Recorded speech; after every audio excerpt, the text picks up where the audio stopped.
With a loud cry, Jesus breathed his last. These are the words that Mark uses to describe the death of Jesus on what we have come to call the first Good Friday. It's very difficult in many ways to think of what happened on that day as good. So many of the things seem so bad, so wrong, so evil. Jesus was abandoned by his friends. They ran away. Jesus had to endure the mockery of a trial before the Sanhedrin, the Jewish council, and then the mockery of a trial before Pontius Pilate, the Roman governor.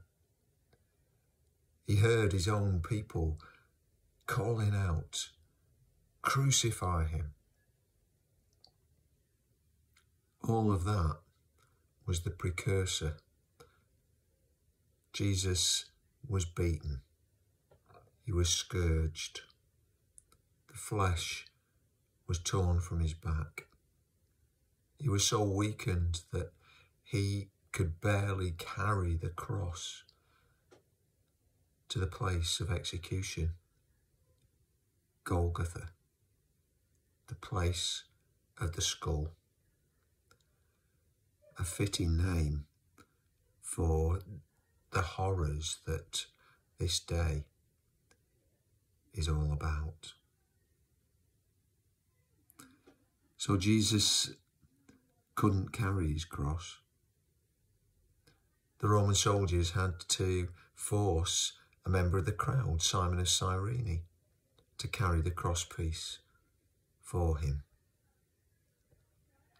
And there Jesus was nailed to the cross.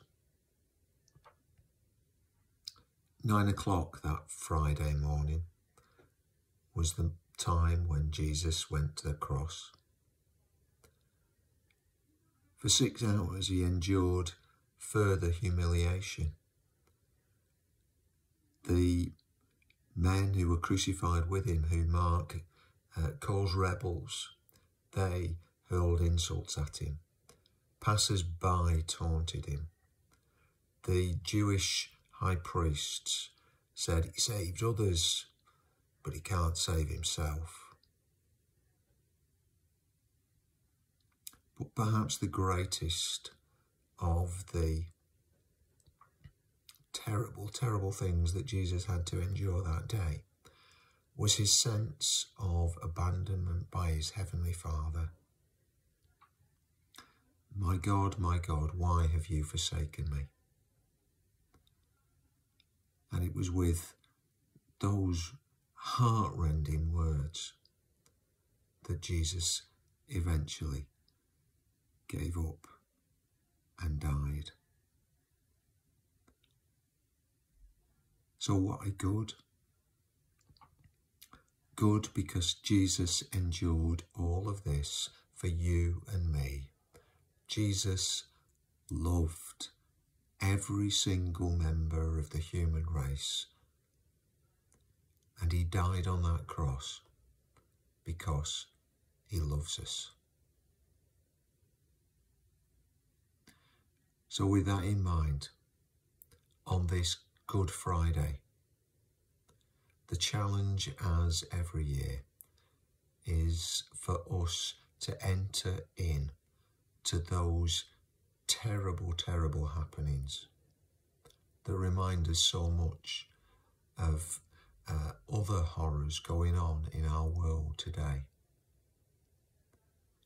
But remember that behind that Good Friday, behind that sacrifice, Jesus loved you.